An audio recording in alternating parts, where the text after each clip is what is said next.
Hey everyone, It's Cassie. it's SB. We're We're best best friend in friends-in-laws. laws.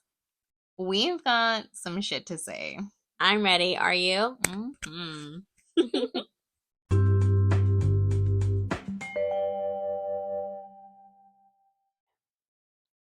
Hey everyone, welcome back to another episode of Best Friend in Law.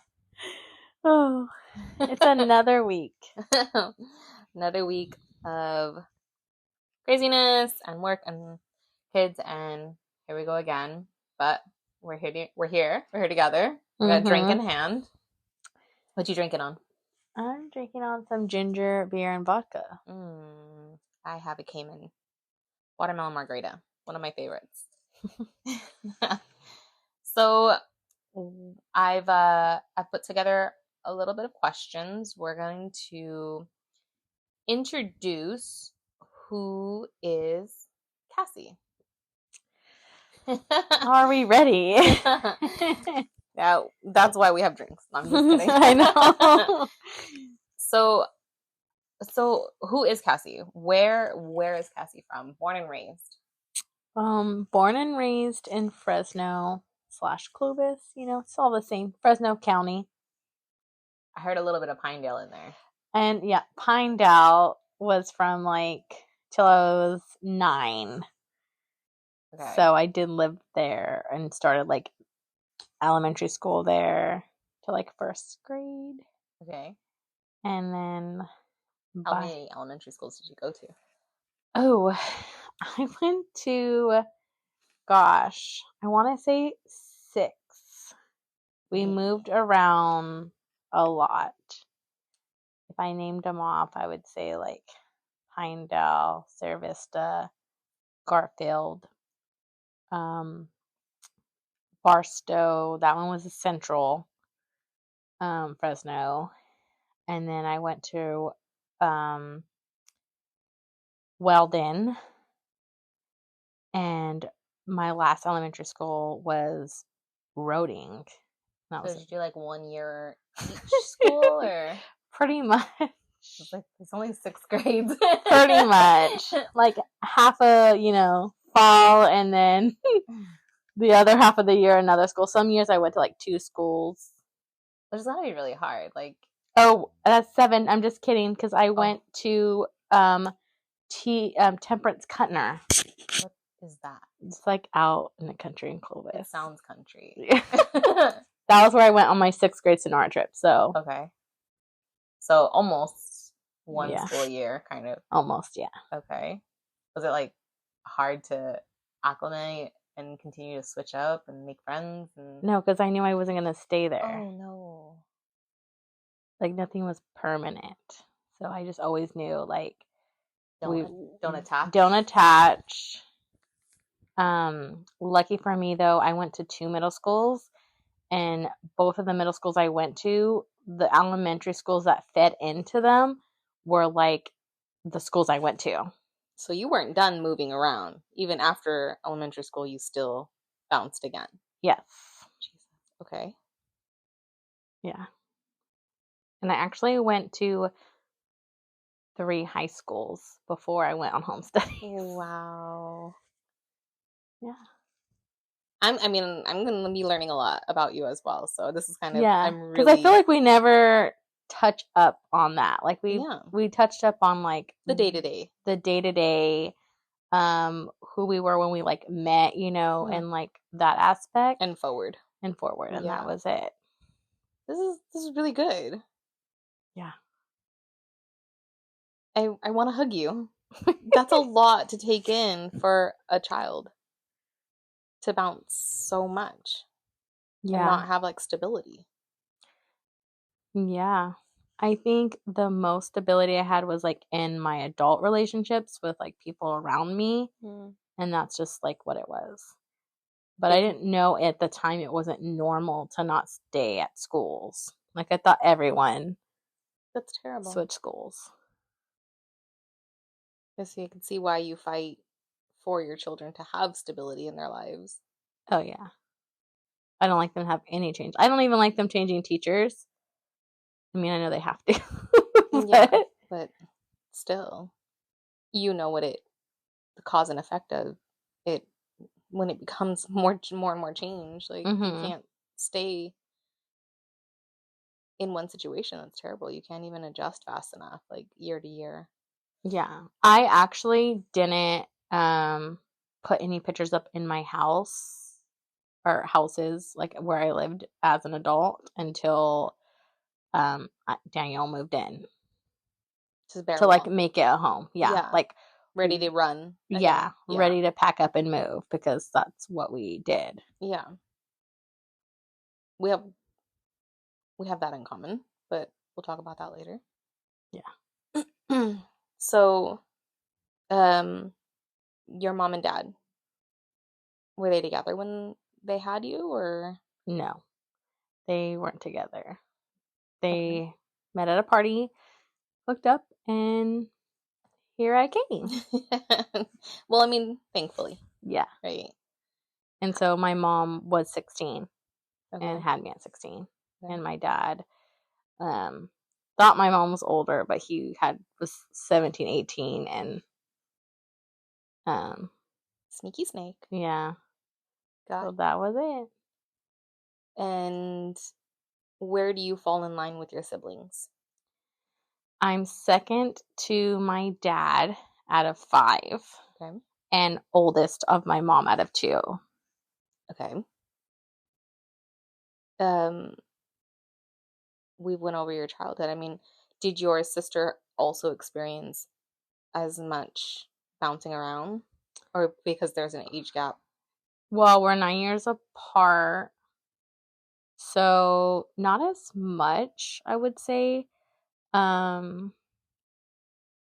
definitely know not as many elementary schools, because at that time my mom's older, more mature, more like, I would say like had more of a stable like aspect of things, so we didn't move too much after that, but just took her some time to kind of took her some time. Like, you're growing up and raising a child, and you're a child still. Yeah. Because I would look back, like when I was 16, I'd be like, how did my mom have a kid? And I'm like, although when I was 16, that's when I started being more like, because I had to be so independent, I started kind of being like, well, I can just live life and do what I want. Yeah. You gained your own independence as well. Yeah. Pretty early on. And so you get to high school. How old were you when you met the father of your children? 19. Okay, so you made it through high school. No. Uh-oh. So, well, I did technically, but I didn't graduate because I was on home studies after 16, and I wasn't really continuous. I turned 18, and I fell into like a group of people that we just like partied all the time. Like, you're 18, you have an ID, you go to all the clubs. So I wasn't as persistent at turning in my credits. But I knew I had to change. So I joined Job Corps, and I moved to San Jose when I was 18. Okay. Or no, was 18, but just like I turned 19 when I was there. Okay. Like, I had my 19th birthday there. Mm-hmm. And then that's when I met him at Job Corps in San Jose. But we were both from Fresno. Okay. Did he have any, like, just being from Fresno, did he know you were, like, or did you guys have anything in common from Fresno? Nothing in common. He was from like a smaller town, and then his family moved to like Clovis area. Oh, okay. So he didn't grow up in town. He grew up like in the outskirts. It just happened to be something randomly in common. Randomly in common, yeah. That's crazy. Like, what a small world. And usually people from Fresno can go anywhere and run into somebody from Fresno, but like, what are the odds? Yeah. You trying to move away from Fresno and you still find a piece of Fresno out there. Mm-hmm. That's crazy. How did you guys meet? So I'm just gonna say Bob is his name. Yeah, we'll go with that. we used to live in dorms, and you would have chores, and I had to take, it was my week to take the trash out, and this guy had the same name as Bob, so another Bob, and he was my friend who I came in with, like, on the Greyhound, so we kind of connected. He was just like a friend, you know, you come in with a group of 6 people, you kind of connect with them. And I thought he was yelling at me from the window. He was yelling, and I was like, well, why don't you come down here and take out care of the trash for me? It was some guy, and he's like, all right, I'll be right down. Well, then someone else came out that I knew, and he just took the trash. I was like, oh, forget it, like, good night, and I turned it around. Well, the next day in class, I had told him, like, I was like, dang, that was a close call. You almost had to carry the trash for me. And he was like, what? And I was like, yeah, you were yelling at me outside your window. And he was like, oh, no, that's the guy one room Bobby. over. Yeah. He has the same name as me. And he does that. Like, he at night, he'll, like, look out. And I was like, oh, that's weird. And then we had dinner hall. And Bob was sitting on, like, a bench. And he was like, can I have dinner with you? And, like, me and my roommate. And I was like, sure, I guess. Like, seats taken. Yeah, I was like, I guess. But it was so funny because he had already ate. So he went in there to, like, watch us eat. And I wasn't shy. I just ate my food. And then after that, we just, like, started hanging out every day. And when you're on campus like that, it's hard to not, like, end up seeing someone every day. And then went from there. Instant bond, weird bond. I would say, like, instant bond. Then, like, we went from, like, meeting, and then we would call it the Mexican bus because it wasn't Greyhound. And it was, like, $20 to get from San Jose to, like, Fresno. Oh, nice. But the buses were weird hours. And we took that bus, like, 2 weeks after we met down, and he took me to a family reunion, and I met, like, his whole family. And then I had took him to, like, a birthday party of my family. Like, we kind of went from, like, just meeting our families right away. And then, like, we had a group of friends and just lived up there. So it was pretty, like, quick. We started dating in February. And then by July, I got pregnant. And I got really sick. So we moved back to Fresno. So things moved pretty quickly then. Yes. Okay. I mean, it happens. Related. Yeah. It is what it is. Yeah. All right. On that note, I need a drink.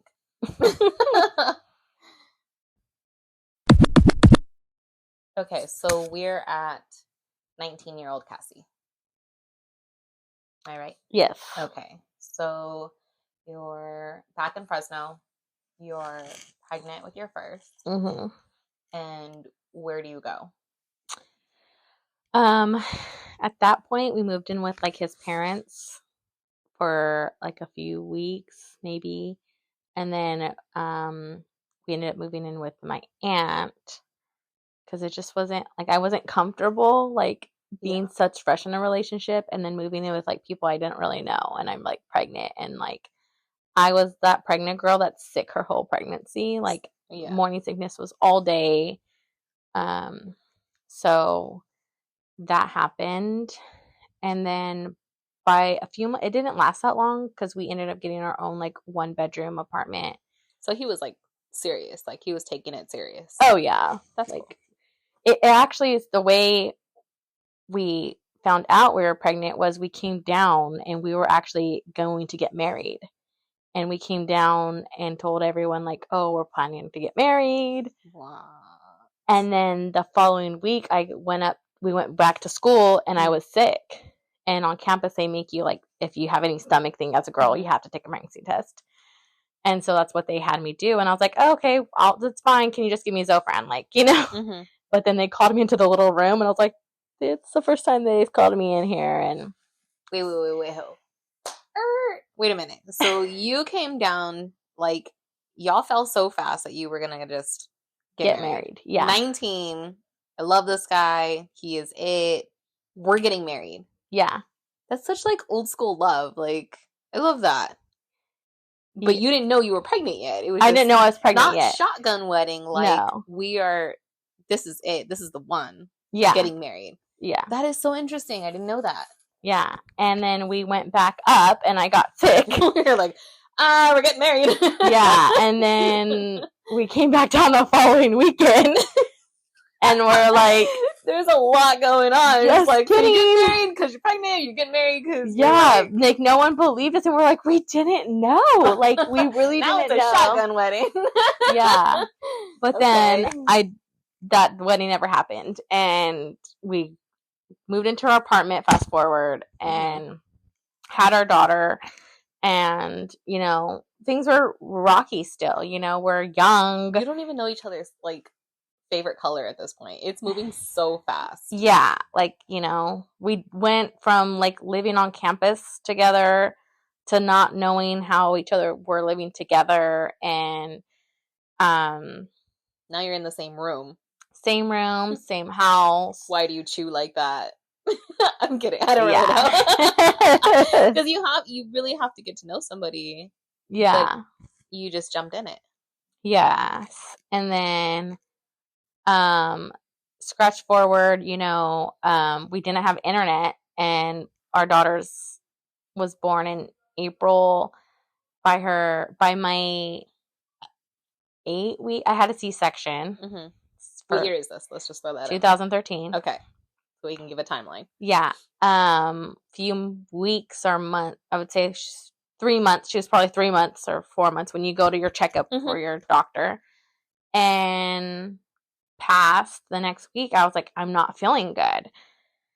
So I went and took a pregnancy test, and the doctor was like, I just delivered your baby. And I was like, sorry, I don't have internet. And also I thought, you know, breastfeeding, you couldn't get pregnant, I guess, but you can. Yeah. So we were now having under two with Texas twins. Yeah. Well, I never heard of Texas twins. I heard of, they call them, oh gosh, I forgot. Not European twins. Because you had your baby and you were pregnant in the same year, right? Yes. I think that's called Texas twins. They're 13 months apart. Yeah. It's called German twins or something. It's like, I want to say it's like Scottish twins or something. Yeah. I never heard of Texas twins, but that's what, yeah. So they're 13 months apart. Okay. At this point, our daughter's having like trouble talking. We moved into a bigger apartment. Mind you, during my second pregnancy, I was working and going to school. And Dad was staying home with the kids. 2014. Yes, okay. 2014. And then we both started working, so they went in daycare, had the baby. Well, I had the baby. Both started working, daycare. And just kind of problems just started happening. And I realized this isn't the life I'm not happy. You're young. I'm young. You're stressed.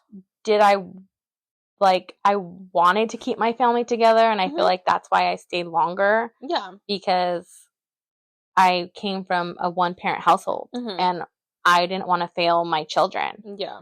And that's a genuine answer to give, because most people think that we're just gonna make it work. We're gonna figure it out. Yeah. You can only do that for so long. If you're not in it, you're not in it. Yes. And I would say by our son's first birthday, we just were ready. Like, he was sleeping in the living room. I was like, you know, had the kids, and it's a lot. It's a lot in 2 years to kind of digest. One kid is already hard enough. To throw in a second, like 2 diapers, 2 feedings, 2 bedtimes, 2 bath times, and you guys are still learning each other. It's a lot. Yeah. So that started ending. And do you think he felt mutual on, like, that we're probably not gonna make it work anymore? Like, was there more fight on one side or the other, anything like that? No, I think, well, when everything happened, we kind of were amicable about it. Okay. Like, we knew, like, our situation, it was more of a financial thing. Finances then were just, like, struggling. Well, yeah. And it took a toll on everything. And that's when I was like, enough's enough, you know. And, you know, he moved in with his parents. I unfortunately don't have that luxury. I didn't have that luxury. So the breakup happens. This is 2015 now. Yes. Okay. The breakup ultimately happens. And he moves out. He moves out. We both moved out because the reason why what split us up is we the money was given and the rent wasn't paid. Let's just say that. Okay. So lease is up. We're done. Like we're out. Yeah. Okay. And so he moved in with his parents. I kind of was like couch surfing with the kids, trying to find someone. I went like I stayed with my dad for a little bit because he had an extra room, but it was kind of far and with work and the two kids, like it just wasn't working because he lived in Fowler. Okay. So I was like staying with aunts or, you know, family until I got my own place, which was for about like 6 months.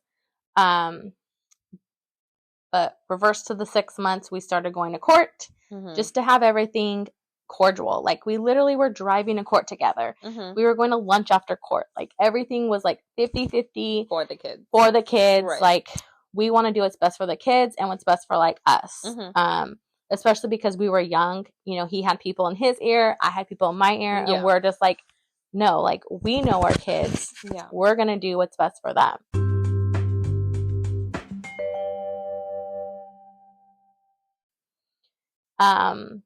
So that's how it was.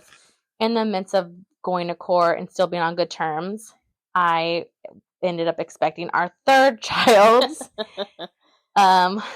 So yeah. And at that point, but you guys were already split up? We were split up. Did you know you were pregnant? No. Was it a hookup? Yeah, it was a hookup. Okay. It's okay, girl. I'm just saying. It's all right. Yeah, it was a hookup, you know, one time after court. We're not getting back together, but... okay. You know, but... Let's throw a third child in the mix. Yeah. And at that point, you know, I remember the day I took the pregnancy test, one of my coworkers was like, if I was you and I was pregnant, like I would jump off the bridge or I would like, I couldn't do it. Like, cause she knew everything I was going through with the two kids and the separation. Like she knew everything. And then I remember we got food. We went to Dollar Tree and I took it at work and I came out and I was like, it's positive. And she's like, I didn't mean everything I just said. Like, don't jump off her back. I take it back. She really didn't think I was. I mean, neither of us did, you know. But, you know, it happened and I'm grateful. Dad wasn't so grateful, but I was like, I'm keeping the baby no matter what. I actually ended up having a high-risk pregnancy because of all my, like, close pregnancies. Like, my body just didn't heal. Boom, yeah. So he was kind of high risk. But, I mean, he made it through. He made it here. And, yeah. And even though I was pregnant and then I got my own place, at that point, we were still, like, deciding, like, are we going to work it out? But I was more at the point, like, if we were to work it out, like I came up with deposit, first month's PG&E, like all this. So if you're going to ever try to move in here, you need to come up with this, this, and this. Right. You know, like I was already setting. But you already have in the past like that. You couldn't even pull it then. So why did you think that you could do it now kind of thing? Yes. And so, and people on both sides were like, well, you guys have the kids, like your family. And we were just like, no, I think we knew we were just better as friends. I think over time, and I honestly didn't learn this until now my husband, that I wasn't in love with him. I didn't even know what love was. I thought I had this picture or the feeling of what love was. Yeah. And I found out like, wow, I loved him but as like probably as a friend. We just had love. Yeah. You know. And there's so much, I mean, that's a lot of chaos. Like a whirlwind relationship. Yeah. And so then, we just were like, no, we're not going to be together.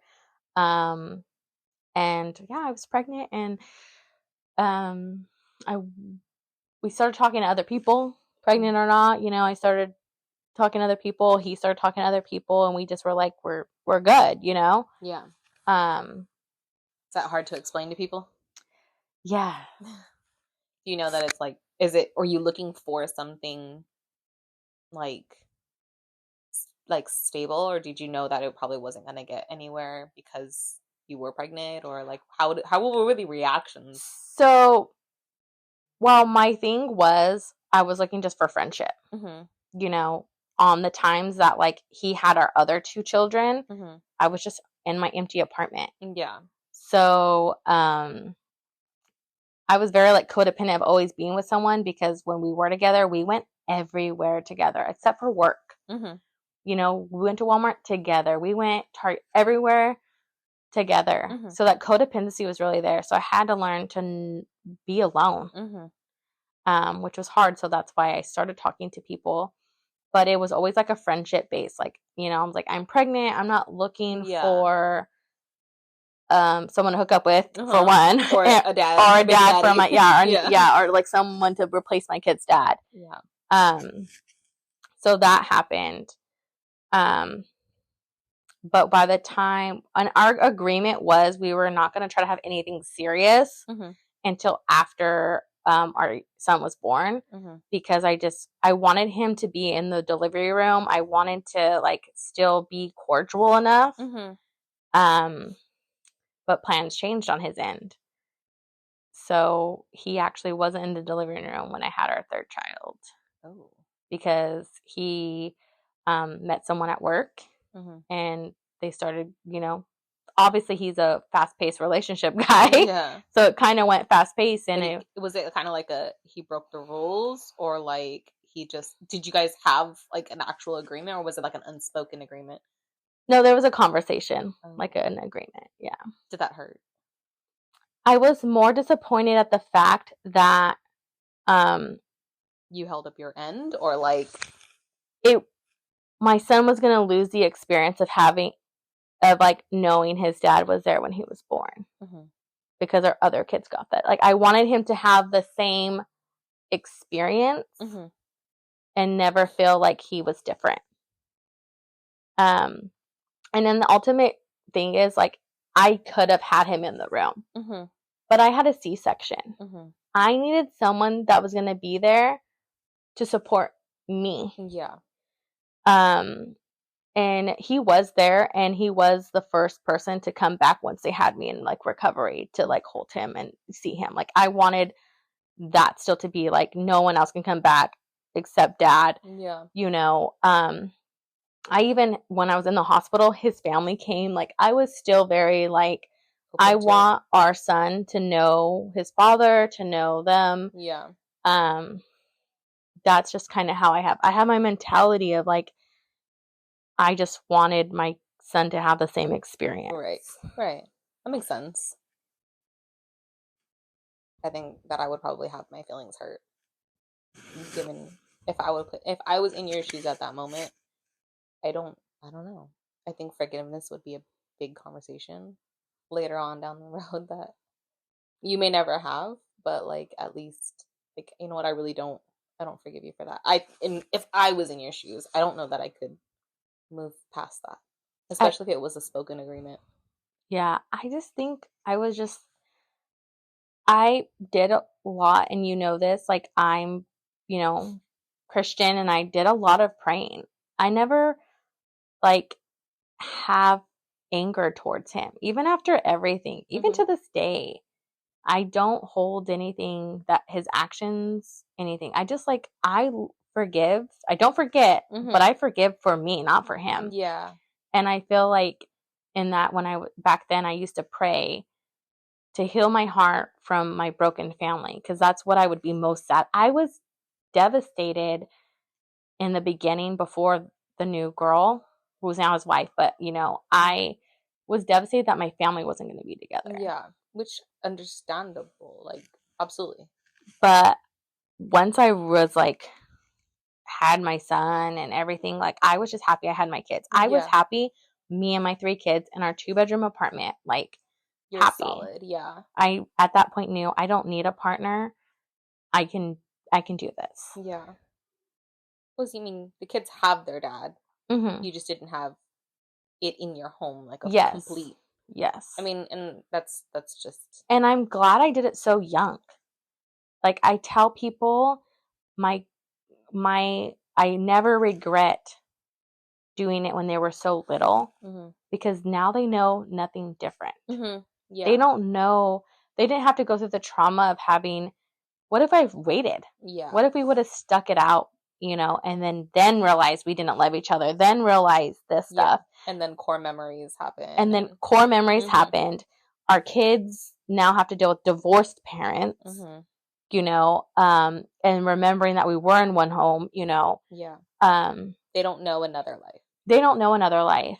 They see pictures, and I show them pictures because I want them to know, like, your dad and I weren't, like, we had you guys and made you guys, and we love that part, that part, it isn't going to change. Now, it's okay that we aren't together and you have 2 homes. Yeah.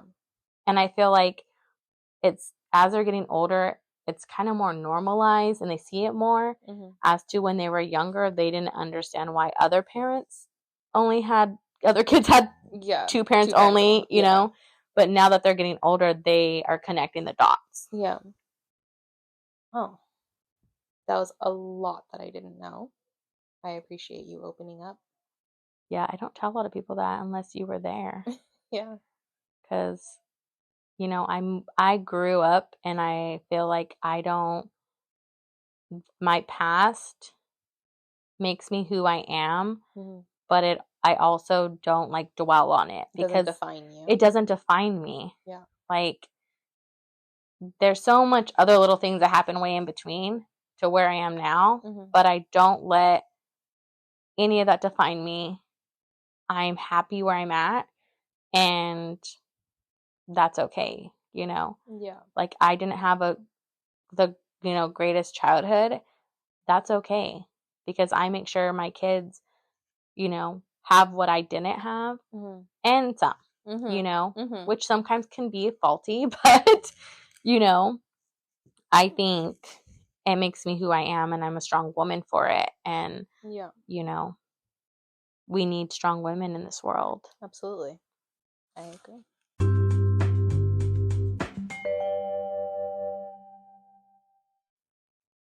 So fast forward, what year does Kassie meet her now hubby? We met on Tinder. She swiped. I swiped right, and I will swipe again. We met and, like, talking in, like, 2018, but we actually didn't physically meet till 2019. Okay. And it went from, like, 0 to 100. I mean, we had some bumps right in the beginning, and I'm gonna say it on here, and he's gonna probably be mad, but he ghosted my ass.